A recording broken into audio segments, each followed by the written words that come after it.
Hi, my name's Greg Milliken, and I'm with SaaShop. And I'm here with a old colleague and friend, Don Dalrymple, with an interesting company named TruPotential Group. And what we're going to talk about today is 5 practices to drive sales in Pipedrive.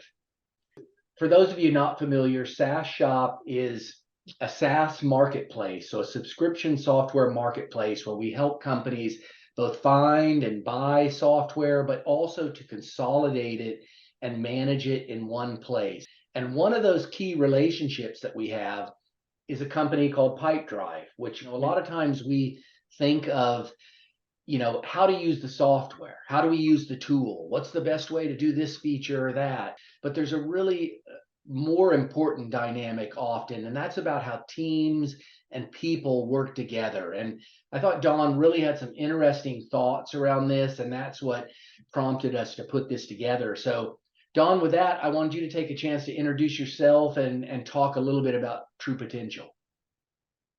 Great. Well, thanks, Greg. We're in the business of improving performance, creating productivity, execution for a team overall through collaboration, and then adopting technology. So everybody has access to the tools, but making them work to make money, increase revenues, drive productivity. We're there to help with the change management. We're there to help with the adoption and also to drive towards business results. But of these 5 points, let's get through each of these, what really matters as far as the people side of getting sales results. Number 1, recruit their profile. So everybody's not the same. You can save a lot of hassle. It's not a guarantee, but you do increase the probability of success with specific type of people based on their personalities. You guys really specialize in helping companies develop those personality profiles, right? Letting people take various tests and assessments and really defining how people fit. Yes, I think many of us in sales especially have seen rock stars and bad hires. And so what if you could predictably and quantitatively take some of the guesswork out, especially with strangers? We can't necessarily predict people's values, but we can definitely predict if they're a salesperson, a sales manager, a prospector, a hunter, or even an account manager, somebody who's going to nurture. So we don't want to guess. We want to take a look at it. We want to collaborate with the sales manager or the operations manager of a company and help them identify these profiles and then have a system for them that actually predictably hires correctly. Excellent. I like to work from the top down on an implementation. I really believe that if you could sit first with a sales manager and force clarity and say, what is it that matters to you? Is it conversion numbers? Is it monthly revenue?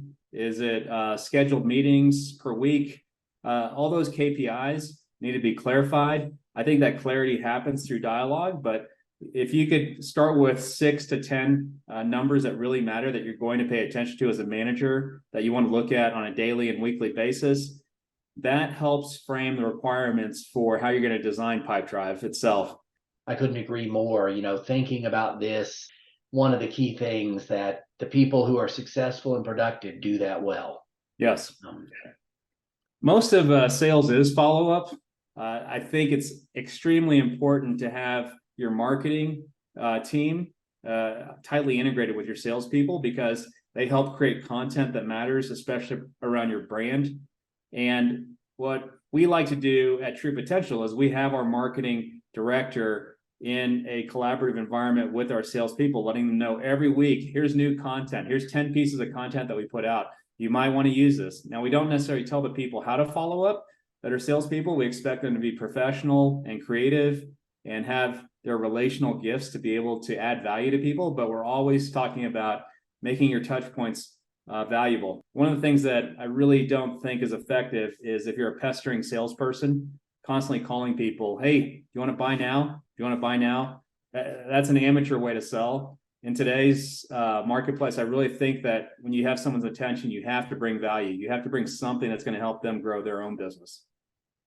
Well, there's an old saying that money loves speed. So if you go 3 weeks without contacting somebody that you should have done it in a week, then you might just lose the sale because you're not relevant anymore.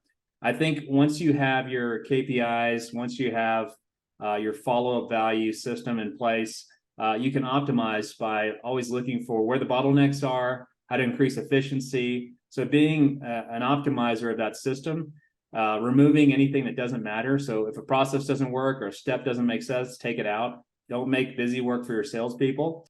And the last one, which seems a little harsh sometimes, but I think it's a reality we all have to deal with: cut losers.